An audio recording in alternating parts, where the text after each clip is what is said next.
येऊ नाही शकत, एक रूल आहे इलेक्शनचा। 48 तासाच्या आत ज्या दिवशी वोटिंग असते त्याच्या 48 तासाच्या आधी सगळ्याच बाहेरच्या लोकांनी बाहेर निघायला पाहिजे। तावडे साहेब स्वतः बोलले की ते वाड्यावरून विरारला आले। वाडा त्यांचा मतदारसंघ आहे का? वाडाला सकाळ सकाळ काय करायला गेलेले? विरारला आले। हाय प्रोफाईल पॉलिटिशियन आहेत तावडे साहेब, आमचे जुने संबंध आहेत, मी काका म्हणून त्यांना बोलतो, आदर करतो त्यांचा। मी पोलीस डिपार्टमेंटमध्ये मी विचारलं की तावडे साहेब एवढे मोठे नेते आले विरारला, तुम्हाला माहिती नाही? अख्खं हॉटेल कोणाच्या तरी नावावर बुक होते, एवढे बाहेरची लोक येऊन तिकडे बसवली जातात, एवढा करोडोचा पैशाचा वाटप तिकडे चालू असताना मी हे मानायला तयार नाही की एकही पोलीस डिपार्टमेंटच्या अधिकारी किंवा कर्मचारीला ह्याची माहिती नव्हती। हे तुम्हाला पटते का? आमचे कार्यकर्ते तिकडे पोचले, त्याच्यानंतर पोलीस डिपार्टमेंट पोचलं। माहिती देणारे कोण? तर भाजपचे आरएसएसचे जुने, मी नाव ऑब्व्हियसली सांगणार नाही, त्यांना पण हे पटत नाही की काय चाललंय। एका बाजूला तुम्ही राम भगवानचं नाव घेतात, दुसऱ्या बाजूला तुम्ही पैसे वाटतात। ही लोकशाही आपल्या देशामध्ये आता आलाय। ह्या पद्धतीने लोकांनी मतं टाकायची आणि ह्या पद्धतीने वसई तालुका मतदान करणार नाही। राजन नाईक आमच्या समोरचे उमेदवार, तुम्ही सगळे होते। 2 तासापासून तुमच्या विनंतीला मान दिला का त्यांनी? तुम्हीच व्हिडिओ काढला, महिलांच्या गुळख्यामध्ये माल खाली करून मान खाली टाकून लपून बसलेले ते। 2 तासापासून मीडियावाले सांगत होते की राजन नाईक पण आले पाहिजे इकडे, हितेंद्र ठाकूर बसले पाहिजे, विनोदजी तावडे बसले पाहिजे आणि क्षितिज ठाकूर तिथे बसले पाहिजे आणि लोकांसमोर उत्तरं दिली पाहिजे की ह्या दिवशी, उद्या इलेक्शन आहे, आज तुम्ही सगळे ह्या हॉटेलमध्ये एवढे बाहेरची लोक जमा करून काय करत होते? 2 तासापासून आले का ते खालती? महिलांच्या पदरे खालती लपून बसलेला त्यांचा उमेदवार, शूटिंग तुम्हीच दाखवलं मला, आले का बाहेर? ते ह्या ताकदीचे उमेदवार आहेत। एवढं सगळं घडलं, तुम्ही सांगताय घडलं, असं असून सुद्धा बावनकुळे म्हणतात की पराभवाच्या भीतीने भाजप आणि तावडेंना बदनाम करण्यासाठी हा कट रचला जातो। 23 तारखेला दिसेल। हे बघा, महिला वाटप करणार बावनकुळेंचं म्हणणं, हे बघा,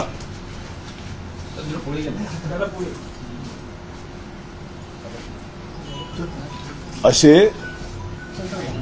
हे बघा, ह्यांना नाव विचारलं, नाव सांगितलं नाही, पत्ता विचारला, पत्ता सांगितला नाही। हॉटेलमध्ये होते का तुम्ही? सगळेच होते ना शूटिंग, मीडियावाले हॉटेलमध्ये। हे तर बाथरूम मध्ये लपलेले, रूम्स मध्ये लपलेले, जिन्यावर लपलेले, रेस्टॉरंटमध्ये लपलेले, कोपरे कोपरे पकडून सगळे लपलेले। राजन नाईक स्वतः महिलांच्या मध्ये मान खालती करून लाईट बंद करून लपलेले की कळलं नाही पाहिजे की आम्ही लपलेले आहे तिकडे। एवढंच मर्द आहे तर यायला पाहिजे होतं ना। 2 तास कशाला लावले यांनी? 2 तास कशाला लावले? तुम्ही सगळे तिकडे होते। जर काय गैरव्यवहार होत नव्हते, जर काय चुकीचं तिकडे चालू नव्हतं, तर मग राजन नाईक एवढ्या भितऱ्यासारखे घाबरून महिलांच्या मध्ये लपून कशाला बसलेले? यायचं ना समोर आणि द्यायचं उत्तर। तुमची मागणी काय असणार आहे? 24 तास उरले इलेक्शनला, पुढे कशा प्रकारे बघताय रणनीती? मागणी काय? पोलीस डिपार्टमेंट आणि इलेक्शन कमिशनने कारवाई करावी। हे जे 19 लाख सापडले ते त्यांच्या खर्चामध्ये टाकणार आहेत का? आमचा तर एकही कार्यकर्ता नव्हता तिकडे, अख्खं हॉटेल ह्या लोकांनी बुक केलेलं, एकही बाहेरचा माणूस रूममध्ये राहिला नव्हता। होते का कोण बाहेरचे? 500-700 लोक बाहेरचे बोलवलेली, अख्खं हॉटेल बुक केलेलं, दोन्ही हॉल बुक झालेले, सगळी रेस्टॉरंट तिथली बुक होती। 19 लाख तिकडे जे सापडले ते उमेदवाराच्या खर्चामध्ये टाकणार आहेत का? हा माझा इलेक्शन कमिशनला प्रश्न आहे। हे तो ऑन रेकॉर्ड इलेक्शन कमिशननी पकडलेले आहेत। आम्ही तर काय घेऊन नव्हते आले पैसे, कारण की आम्ही आले आणि आमच्या मागोमाग पोलीसवाले आले। म्हणजे आम्ही तर पैसे तिकडे प्लांट केले नाही, उद्या बोलतील की आम्ही पैसे प्लांट केले. जी यंत्रणा त्यांच्या हातात होती, गृहमंत्री भाजपचे होते, चंद्रशेखर बावनकुळे म्हणतात बदनाम करण्याचा प्रयत्न आहे. अशा याच्यात वाटतं योग्य त्या मार्गाने कारवाई होईल का त्यांच्यावरती, तेवढेच निपक्षपातीपणे? अपेक्षा नाहीये. मला वाटत नाही हे लोक काय कारवाई करतील. जनता ठरवेल 23 तारखेला काय बरोबर आहे ना काय चुकीचं आहे. एवढे भित्रे लोक, एवढे भित्रे. एक त्यांनी पण मान्य केलं की जर महिला असतील तर आमचे कार्यकर्ते जवळ येणार नाही, महिलांचा मान सन्मान आमचे सगळे कार्यकर्ते करतात, म्हणून तर महिलांच्या मध्ये लपून बसलेले ना. ह्या चांगल्या पद्धतीने वागणारे आमचे कार्यकर्ते हे त्यांना पण माहिती आहे, म्हणून महिलांच्या मध्ये गुळका करून बसलेले मध्ये का 2 तास नाही आले. या ठिकाणी प्रेस कॉन्फरन्स घ्यायला पण बंदी घातली होती, पोलिसांनी तुम्हाला अडवलं होतं, काय प्रकार आहे, काय सांगाल त्याबद्दल? आम्ही तुम्हाला बोलवलं का? एकाही पत्रकाराला आम्ही बोलवलं का? आम्ही इन्फॉर्म कोणाला केलेलं तर पोलीस डिपार्टमेंट आणि इलेक्शन कमिशन. भारताचा नागरिक म्हणून आम्हाला कायदे माहिती असले पाहिजे. उमेदवार म्हणून जे योग्य आहे त्या पद्धतीने सगळ्यांनी वागणूक केली पाहिजे. पहिला आमचा फोन पोलीस डिपार्टमेंटला होता, दुसरा आमचा फोन इलेक्शन कमिशनला होता. त्यांच्याकडून तुमच्याकडे कोणी माहिती दिली असेल तर मला माहिती नाही. आम्ही एकाही पत्रकाराला तिकडे बोलवलं नव्हतं. आणि जर पत्रकार आले तर त्याच्यामध्ये गैर काय, लपवायचं काय त्याच्यामध्ये? तुम्ही जर आले आणि लोकांसमोर काय चाललंय हे दाखवलं, त्याच्यामध्ये चुकीचं काय? गेल्या निवडणुकीत सुद्धा निवडणुकीच्या आदल्या रात्री प्रदीप शर्मा यांच्या पैसे पकडले गेले, याही निवडणुकीत तेच झाले. म्हणजे भाजप पैशाच्या जोरावर निवडणुका. एवढी चांगली कामं केली असतील तर पैशाची गरज का पडते? एका बाजूला तुम्ही राम भगवानचं नाव घेतात, आम्ही पण आहेत ना हिंदू. एका बाजूला राम भगवानचं नाव घेणार, दुसऱ्या बाजूला पैसे वाटणार. हे कल्चर आपण आपल्या देशामध्ये करणार आहेत का? ह्या पद्धतीने आपण आपल्या पुढच्या पिढीला पैशाची लत लावायची. 1500 रुपये तुम्ही महिलांना देतात आणि मतदान करायला किती कोटी रुपये वाटतात? तेवढेच कोटी रुपये महिलांना द्या ना. 1500 कशाला? 5000 द्या, 50,000 द्या. इलेक्शनमध्ये वाटायला तुमच्याकडे करोडो रुपये आहेत आणि आमच्या लाडक्या बहिणीला द्यायला फक्त 1500 रुपये द्या ना. 50,000 रुपये इलेक्शनचा खर्च तुमचा जो कॅशमध्ये व्यवहार होतो ते कमी करा. ते नाही करणार. मतं विकत घेण्याच्या हिशोबाने वसई तालुक्याची जनता ही शून्य आहे. हे पैसे बिशे तुमच्या आमिषाला बळी पडणार नाही. पूर्ण इलेक्शन त्यांनी तुम्ही काम केलं नाही म्हणून त्यांनी प्रचार केला आणि आज पैसे वाटते, याच्याबद्दल तुम्ही काय बोलणार? जर आम्ही काम केलं नाही तर पैसे वाटायची गरज का पडली त्यांना? जर आम्ही काम केलं नाही आणि सोपारा स्टेशन पासून 2009च्या आधीचा मतदारसंघ कोणाचा होता? खासदार येतात नाचायला आणि सांगतात की 35 वर्षात काय झालं नाही. हो खासदार साहेब, तुमच्या वडिलांचा मतदारसंघ होता तो सोपारा ईस्ट. एवढी पण जर समज नसेल, 19 वेळा विधान परिषदचे स्थानिक स्वराज्य संस्था, ग्रॅज्युएट कॉन्स्टिट्युएन्सी, टीचर कॉन्स्टिट्युएन्सी सारखे अनेक इलेक्शन झाले. 1919 वेळा त्यांच्या पक्षाचे आमदार निवडून आलेले आहेत. मग हा आरोप त्यांनी त्यांच्यावर केलाय का की ते सगळे नालायक आहेत? 19 वेळा त्यांचे आमदार निवडून आले आहेत ना ह्या मतदारसंघामध्ये. खासदार किती वेळा निवडून आले आहेत? 2009 ते 2014 मध्ये आमचे खासदार होते माननीय बळीराम जाधव. त्याच्या आधी आणि त्याच्यानंतर रामभाऊ नाईक पासून म्हणजे petroleum minister, railway minister, Sopara त्यांचा मतदारसंघ होता. मग ते त्यांच्यावर आरोप करतात आहेत का? हे 19 वेळा जे निवडून आले आहेत त्यांच्यावर आरोप करतात आहेत का?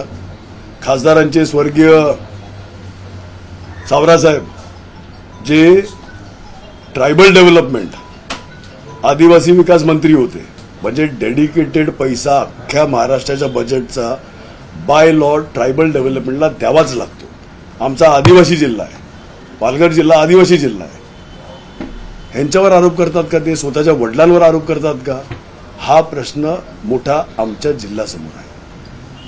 तुम्ही टेंडरचा एक आरोप केला होता मगाशी, तुमचे प्रतिस्पर्धी. टेंडरचा आरोप नाही केला त्यांनी आमच्यावर. राजन नाईकनी आमच्यावर आरोप केला की रस्ते खड्डे कसे काय पडतात. खड्डे बुजवायचं काम कोणाच्या मुलाचं आहे, कोणाच्या नावावर ते टेंडर घेतलंय हे जाहीर करू का? खालच्या पातळीचा प्रचार आम्ही करत नाही. आम्ही फक्त पॉझिटिव्ह विषय बोलतो. कोणाचा मुलगा, कोणाचा भाऊ, कोणाचा नातेवाईक, कोणाचे कार्यकर्ते काय टेंडर घेतात ही सगळी यादी जाहीर करेल एक दिवशी. सगळ्यांनी मर्यादा पुरुषोत्तम राम, सगळ्यांनी आपापल्यामध्ये मर्यादेत राहायला शिकावं. सर, भाजपाला कुठेतरी अपयश दिसतंय, त्यामुळे असे प्रकार समोर येतात. काय वाटतं? कुठेतरी अपयश त्यांना दिसायला जर जिंकणारी सीट असती तर पैसे वाटले असते का? जिंकणारी सीट असती तर पैसे वाटले असते का? हंडाने माहिती आहे. त्यांच्याच मुलांनी एका कार्यकर्त्याला आमचं विचारलं की अरे अजून वाटप करायचं का? वडिलांना वेळ लागलाय, पडणारी सीट आहे, सांगतो आता एवढा खर्च बंद करा, जो झालाय तो संपवा, असं बोललं. कोणतं? त्यांचा मुलगा आमच्या एका कार्यकर्त्याला बोलला. म्हणजे ज्याच्या मुलाला कॉन्फिडन्स नाही की बाप जिंकणार आहे, आणि मुलगा सांगतो आमच्या कार्यकर्त्याला की बापाला कळत नाहीये, उगाच खर्च करतोय, हा ना इथला राहील ना तिथला राहील. हे शब्द कोणाचे? तर त्यांच्या मुलाचे.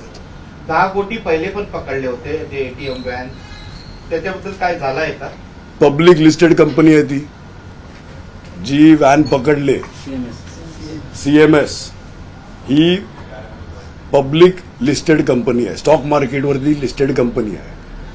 कुठल्या पक्षाची ताकद आहे जी पब्लिक लिस्टेड कंपनीचा वापर करून पैसे तालुक्यामध्ये वाटप? 10 कोटी हे तर पकडले गेले. गेले किती ह्याचा अंदाज आहे का तुम्हाला? तावडे साहेब आज सकाळी वाड्याला काय करत होते, दुपारी इकडे काय करत होते, 10 वाजेपासून इकडे आहेत, 9:30 पावणे 10 पासून इकडे आहेत, काय करतात?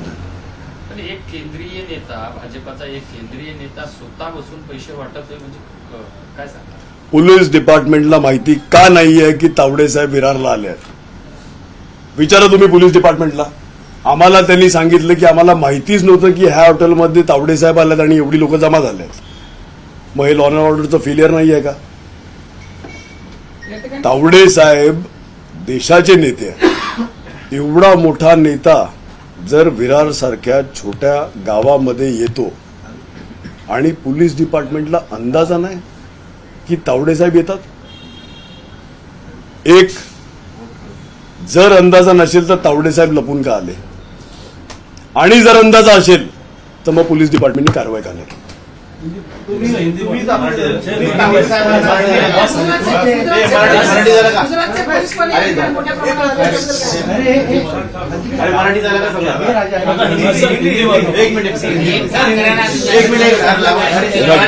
मेरा गला गया, पाणी पिऊ पाणी पी के आता